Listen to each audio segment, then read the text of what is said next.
ಸಾಂಸ್ಕೃತಿಕ ಲೋಕ. ಶಿಕ್ಷಣದಲ್ಲಿ ಒಂದು ಮಾತು ಹೇಳಿದ್ದಾರೆ ಮಾನ್ಯ ಮಂತ್ರಿಗಳು, ಬೆಳಿಗ್ಗೆ ಹೇಳಿದ್ದಾರೆ, ಇಲ್ಲಿ ನಾವು ಉದ್ಧಾರ ಮಾಡ್ತಾ ಇದ್ದೀವಿ ಕನ್ನಡವನ್ನ. 60,000 ಶಿಕ್ಷಕರ ನೇಮಕ ಆಗಿಲ್ಲ ಕನ್ನಡ ಪ್ರಾಥಮಿಕ ಮತ್ತು ಮಾಧ್ಯಮಿಕ ಶಾಲೆಗಳಲ್ಲಿ. ಮಾಧ್ಯಮದಲ್ಲಿ ಶಿಕ್ಷಕರೇ ಇಲ್ಲದೆ ಇದ್ದಾಗ ಶಿಕ್ಷಣದ ಉದ್ಧಾರ ಹೇಗಾಗುತ್ತೆ? 60,000. ಆಮೇಲೆ ಇನ್ನೊಂದು ಹೇಳ್ತಾರೆ, ಸದ್ಯಕ್ಕೆ ಅವರನ್ನ ಭರ್ತಿ ಮಾಡಲ್ಲ, ದುಡ್ಡಿಲ್ಲ ದುಡ್ಡಿಲ್ಲ ದುಡ್ಡಿಲ್ಲ.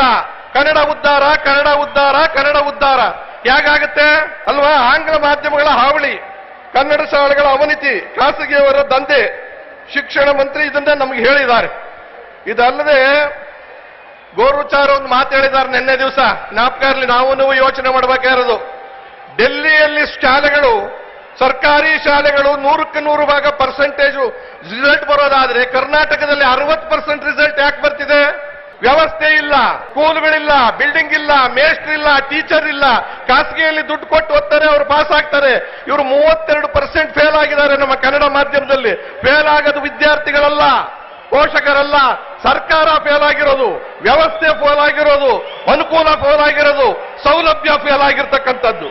ಈ ವಿಚಾರವನ್ನ ಸರ್ಪ್ಲಸ್ ಬಜೆಟ್ ಕೊಟ್ಟು ಕೇಜ್ರಿವಾಲ್ ಅವರ ವಿಚಾರವನ್ನ ಪ್ರಸ್ತಾಪ ಮಾಡಿದ್ದಾರೆ. ಕೇಜ್ರಿವಾಲ್ ಮಾಡಕ್ ಸಾಧ್ಯ ಇದ್ರೆ ಡೆಲ್ಲಿಲಿ, ಸಿದ್ದರಾಮಯ್ಯನವರೇ ನಿಮಗೆ ಯಾಕೆ ಸಾಧ್ಯ ಇಲ್ಲ? ಸಿದ್ದರಾಮಯ್ಯನ ಮಂತ್ರಿಮಂಡಲದಲ್ಲಿ ನಿಮಗೆ ಯಾಕೆ ಸಾಧ್ಯ ಇಲ್ಲ? ಹೇಳಿದ ಮಾತಂತೆ ನಡೆಯಕ್ಕೆ. ಸರ್ಕಾರದ ರಿಸಲ್ಟ್ಗಳು ನೋಡಿ, ನಾವು ಮಕ್ಕಳ ಮೇಲೆ ಹಾಕ್ತೀವಿ ಫೇಲ್ ಆದ್ರು ಅಂತ.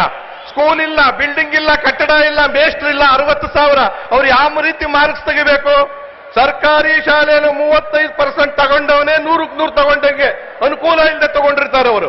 ನೀವು ಅದನ್ನು ಯೋಚನೆ ಮಾಡಬೇಕಾಗಿದೆ. ಫೇಲ್ ಆಗಿರೋ ನೀವು ಹುಡುಗರ ಕಾರಣ ಅಲ್ಲ, ಪೋಷಕರ ಕಾರಣ ಅಲ್ಲ, ಮತ್ತೆ ವ್ಯವಸ್ಥೆ ಕಾರಣ. ಅದಾದ್ಮೇಲೆ ಅವರಿಗೆ ನಮಗೆ ಒಂದು ಹೇಳ್ತೀನಿ, ಕನ್ನಡ ಅಭಿವೃದ್ಧಿ ಪ್ರಾಧಿಕಾರ ಇದೆ, ನಾನು ಇದ್ದೆ 6 ವರ್ಷ. ಏನು ಬೇಕಾದ್ರೂ ತಪ್ಪು ಹುಡುಕ್ಬೋದು, ಶಿಕ್ಷೆ ಕೊಡೋ ಅಧಿಕಾರ ಇಲ್ಲ. ಶಿಕ್ಷೆ ಕೊಡೋ ಅಧಿಕಾರ ಇಲ್ಲದೆ ಇದ್ಮೇಲೆ ಅಧಿಕಾರಿಗಳು ಶಿಕ್ಷಿಸೋರು ಯಾರು, ದಂಡಿಸಿರೋರು? ಮುಗಿಸ್ತಾ ಇದ್ದೀನಿ, ಯೋಚನೆ ಮಾಡಬೇಡಿ.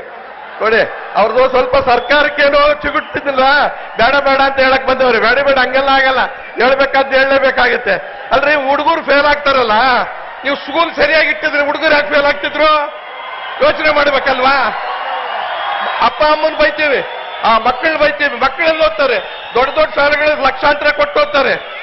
ಆಮೇಲೆ ಇವತ್ತು IAS ಆಗೋರು ಯಾರು, IPS ಆಗೋರು ಯಾರು, ಇಂಜಿನಿಯರ್ ಆಗೋರು ಯಾರು, ಡಾಕ್ಟರ್ ಆಗೋರು ಯಾರು? ನಮ್ಮನೆ ಹಣ್ಣು ಮಾರೋರ ಮಕ್ಕಳ, ನಮ್ಮನೆ ಗಾರೆ ಕೆಲಸದ ಮಕ್ಕಳ?